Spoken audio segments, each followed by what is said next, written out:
ओम श्री परमात्मने नमः। मैं प्रोफेसर हरिहृदय अवस्थी अपने परम पूज्य गुरु जी प्रोफेसर पंडित भगवत शरण शुक्ल जी, जो वेद मूर्ति हैं, तपोनिष्ठ, गीता, उपनिषद, पुराण और धर्मशास्त्र के विशेषज्ञ हैं, उनके साथ में आप सभी का Awasthi Ayurveda anatomy yoga and spirituality channel पर हार्दिक स्वागत करता हूं। हम लोग गीता के 14वें अध्याय में हैं। अंतिम 2 श्लोक हैं जिसमें गुणातीत के उपाय और उसके लाभ की चर्चा भगवान कृष्ण कर रहे हैं और जिसकी सरल व्याख्या गुरु जी करेंगे। तो हम लोग चलते हैं गुरु जी की ओर।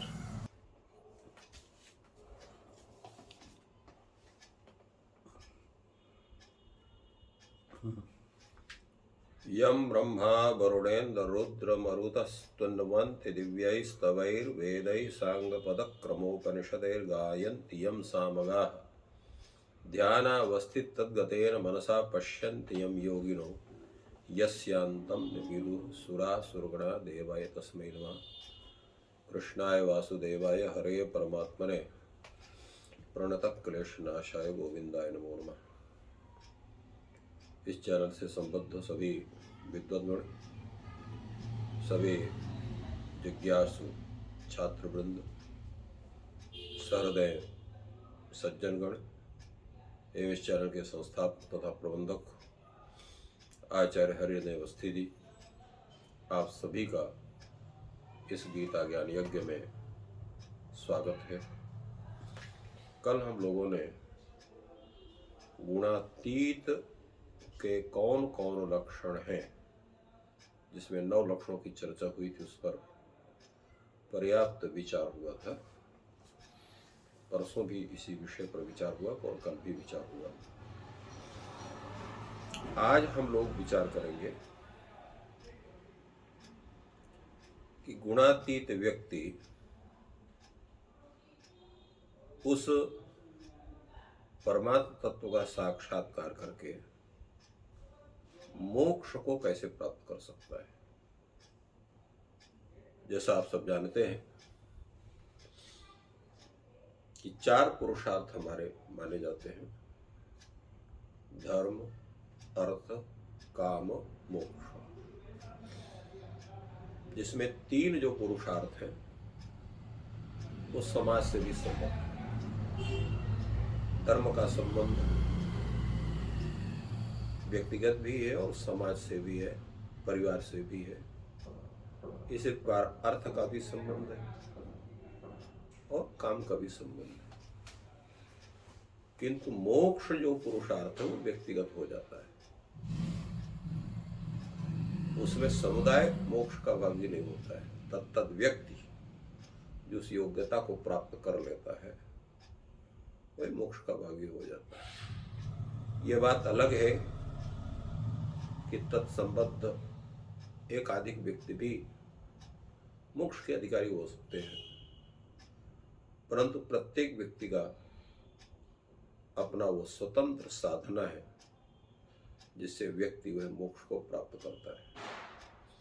अभी आप सबने अनुभव किया कि गुणातीत अवस्था को प्राप्त करने के लिए कितना श्रम करना पड़ता है, कितना अपने को सुव्यवस्थित रखना पड़ता है, कैसे तीनों गुणों का सुव्यवस्थित स्वरूप बना करके गुणातीत की अवस्था को प्राप्त किया जा सकता है। उसका बड़े ही विस्तार से उस पर चर्चा हम लोगों ने की है।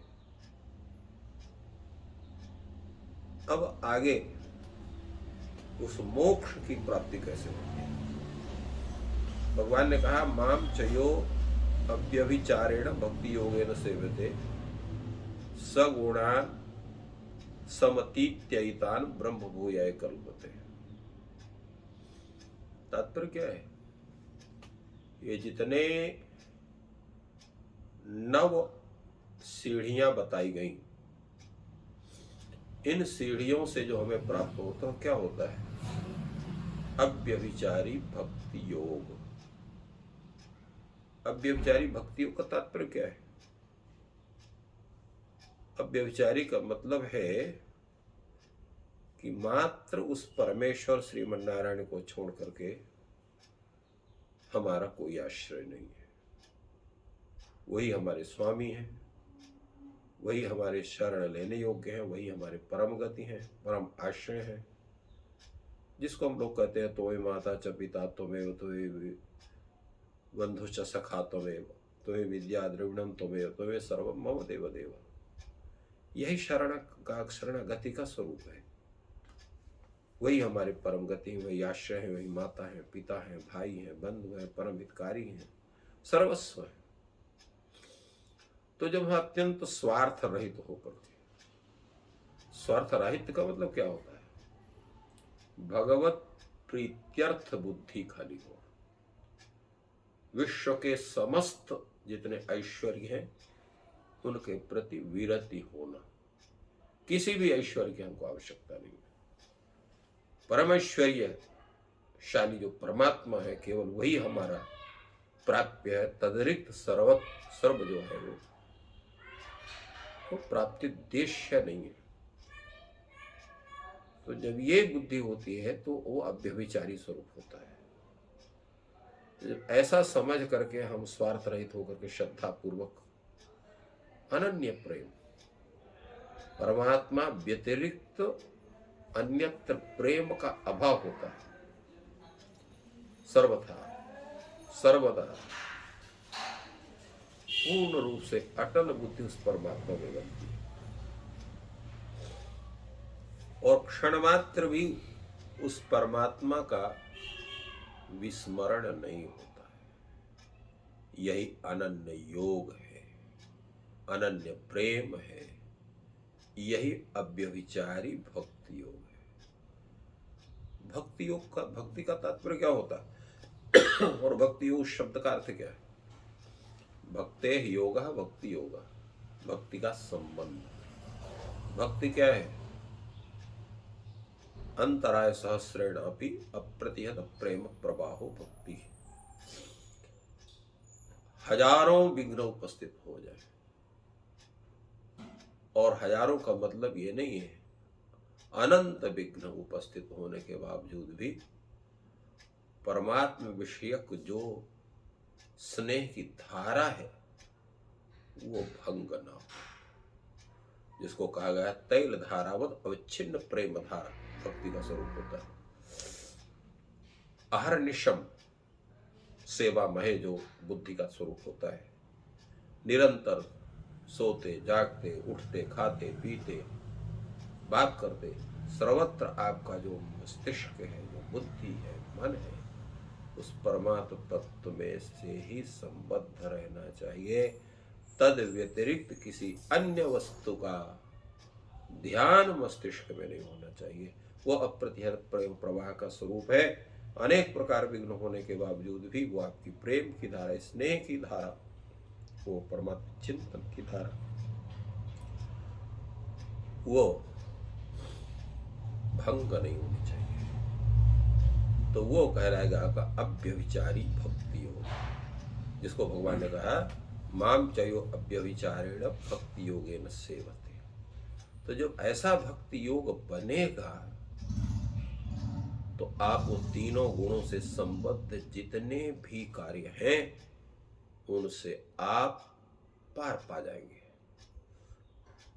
तो गुणान समतीत्यो, ऐसा व्यक्ति गुणों को पूर्ण रूप से उनको पार कर लेता है। किसी भी गुण का प्रभाव उसके मस्तिष्क में, शरीर में, इंद्रिय, मन में, बुद्धि में किसी भी प्रकार का कोई संबंध ही नहीं बन पाता।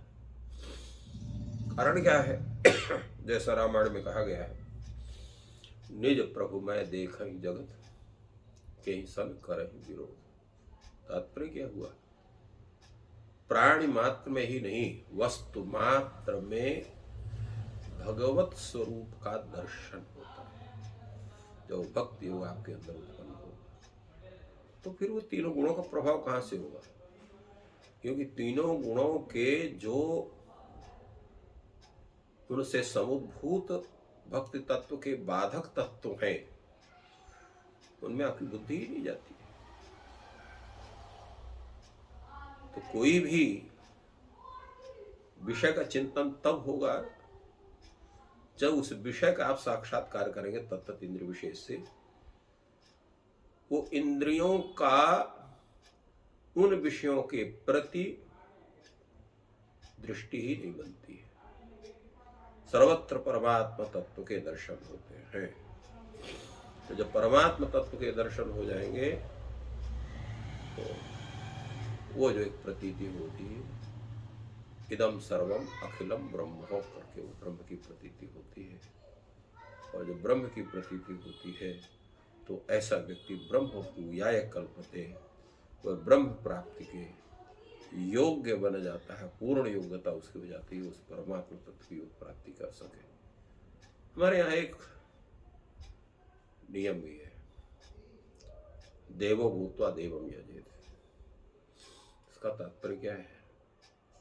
उस परमात्मा तत्व की प्राप्ति के योग्य जो जो भी योग्यता होती है, वो योग्यता आप में उत्पन्न हो जाए।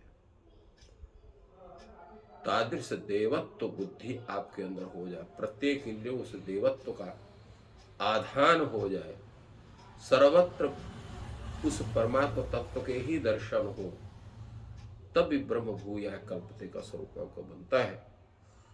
और तब जा आपकी मुक्ति होती है। मुक्ति साधारण नहीं है। जैसा कहा गया हृदय ज्ञानान्न मुक्ति, तो भक्ति योग से भी उस परमात्मा तत्व का जो तात्विक ज्ञान है वो होता है। तो सर्वत्र उस परमात्मा तत्व के दर्शन होते हैं। शास्त्र ज्ञान से भी, भक्ति से भी, प्रवृत्ति से भी, जब वो परमात्मा तत्व का पूर्ण जब ज्ञान होगा, तभी वो तादृश समर्पण बुद्धि होगी, जिसको हम लोग कहते हैं प्रपन्नता। प्रपन्नता का मुख्य स्वरूप क्या है? सर्वतो भावेन ईश्वरार्पण बुद्धि होना। जो ईश्वरार्पण बुद्धि होगी तो इदम न मम, ये बुद्धि बनी, ये सब कुछ मेरा कुछ भी नहीं है। तो किसका है? इदम सर्वम तवास्ति अथवा त्वमेव अस्ति, तुम ही हो सर्वत्र, कुछ भी नहीं है। इंद्रिय भी तुम ही हो, इंद्रिय के विषय भी तुम ही हो, उसके भोगकर्ता भी तुम ही हो, और हम जो है वो भी तुम्हारा ही स्वरूप है, और तुम जो है वो परब्रह्म स्वरूप है। तो अभेद की प्रतीति होना उस ब्रह्म के साथ। इसलिए भगवान ने कहा ब्रह्मणो ही प्रतिष्ठा ममृतस्याव्ययस्य च शाश्वतस्य च धर्मस्य सुखस्य एकांतिकस्य च। तो अव्ययस्य अमृतस्य, ब्रह्मणः अमृतस्य अव्ययस्य शाश्वतस्य धर्मस्य सुखस्य ऐकांतिकस्य अहम प्रतिष्ठा, भगवान कहते हैं। तो ब्रह्म का जो अमृत स्वरूप है, जो अव्यय स्वरूप है, जो शाश्वत स्वरूप है, जो धर्म स्वरूप है, जो सुख स्वरूप है, जो उसका ऐकांतिक स्वरूप उस परमात्मा का, उसकी प्रतिष्ठा कौन है? परमात्मा ही है। परमात्मा ही ब्रह्मण स्वरूप। भगवान इसका बड़ा सुंदर उन विशेषणों का कहते हैं, यहाँ ब्रह्मण इस पद से के साथ अव्यस ये विशेषण दिया भगवान ने, उसका भाव दिखलाया उन्होंने कि ब्रह्म पद का प्रकृति का वाचक नहीं है, अपितु ये निर्गुण निराकार परमात्मा का वाचक है। उसकी सबकी प्रतिष्ठा मैं हूं। यह कहने का तात्पर्य है कि वह ब्रह्म जो सगुण स्वरूप है या जो निर्गुण स्वरूप है, दोनों में भिन्नता नहीं है। मैं सगुण रूप में भी हूं, निर्गुण रूप में भी हूं। तो परमात्मा तत्व और ब्रह्म तत्व ये दो वस्तु नहीं है। कृष्णस्तु भगवान स्वयं कहा गया। कृष्ण और वो परमात्मा तत्व दोनों भिन्न वस्तु नहीं, एक ही तत्व है। इसलिए भगवान ने कहा ब्रह्मणा अहम प्रतिष्ठा का। भगवान ने अब वो एक अलग बात है कि किसी को सगुण ब्रह्म की उपासना से उस परम तत्व का ज्ञान होता है, किसी को निर्गुण ब्रह्म के आराधना से वो परम तत्व का ज्ञान होता है। तो जैसा अधिकारी तो अधिकारी भेद से वह व्यक्ति अपने सगुण स्वरूप का, परमात्मा की या निर्गुण स्वरूप का ज्ञान करता है। उस परमात्मा को जो है मायातीत, अचिंत्य, मनवाणी का तो विषय ही नहीं है, निर्गुण स्वरूप है, वह परमात्मा एक ही है। परंतु वह भक्तों के लिए सगुण रूप में साकार रूप भी धारण करता है, निराकार रूप भी धारण करता है। और ये संपूर्ण जितना जगत उस परमात्मा से व्याप्त है, वह परमात्मा ही सबका आश्रय है और अपनी अचिंत्य शक्ति से सबको धारण करता है। और वह भगवान सगुण, अव्यक्त, निराकार दोनों स्वरूप में है। वो शिव भी है, विष्णु भी है, राम भी है, कृष्ण भी है। इन रूपों में वो साकार रूप भी होता है। और विराट स्वरूप में वर्णन भगवान का हुआ ही, संपूर्ण जगत उस परमात्मा में समाहित है। भगवान ने अमृतस्य कहा। अमृत का तात्पर्य क्या है? अमृत का तात्पर्य है कि जन्म मृत्यु से मुक्त होना। तो जो ब्रह्म के में पूर्ण रूप को आश्रित होता है वो अमृत होता है, अर्थात उसको जन्म और मरण का जो वो स्वरूप है उसका नष्ट होता है। इसी प्रकार शाश्वत होता है। शाश्वत का मतलब जो है नित्य धर्म है, वो वही धर्म अमृत है। गुणातीत लक्षणों में इसका वर्णन जैसे हुआ है, तो वो शाश्वत धर्म जो सनातन धर्म जिसको कहते हैं, उसका भी जो स्वरूप है, जो उसकी धारणा है, जो उसकी स्थिति है, वो भी परमात्मा को प्राप्त करने वाली है। और इसी में जो आत्यंतिक सुख कौन है? ऐकांतिक सुख कौन है? जो कभी समाप्त नहीं होता है। इसलिए ब्रह्म का जो स्वरूप है वो आनंदमय स्वरूप भी कहा गया है। आनंदम ब्रह्म बीजानीयात, आनंद भी ब्रह्म का स्वरूप है। और परमात्मा को तो सच्चिदानंद भी कहा जाता है। तो इस तरह से इस अध्याय में भगवान श्री कृष्ण ने जहाँ पर इन तीनों गुणों का विवेचन किया, इन तीनों गुणों के साथ गुणातीत की अवस्था का, गुणातीत के अवस्था में उस पर ब्रह्म की प्राप्ति का, और गुणातीत होकर के उस मोक्ष की संप्राप्ति का एक स्वरूप भगवान ने इस अध्याय में सभी कल्याण करने के लिए प्रदर्शित किया। और इस परमात्मा के, भगवान श्री कृष्ण के द्वारा उपदिष्ट इन उपायों का, इस मार्ग का जो भी आचरण करता है वो निश्चित ही परमात्मा तत्व को प्राप्त कर सकता है। जो तीन महागुण हैं, सत्व रज तम, जो प्रकृति के रूप में माने जाते हैं, इन्हीं से मानसिक प्रकृति बनती है। तो उसका बहुत ही जो गूढ़ श्लोक हैं उनको सरल शब्दों में व्याख्या करके हम लोग को समझाया है। और इन्हीं गुणों से ऊपर उठ करके गुणातीत कैसे बना जाता है, उनके लक्षण क्या होते हैं, उपाय क्या होते हैं, लाभ क्या होते हैं, उसकी चर्चा गुरु जी ने की। और ये ज्ञान बहुत ही लाभकर है। आपका दिन शुभ हो और ईश्वर आपकी सहायता करें। धन्यवाद।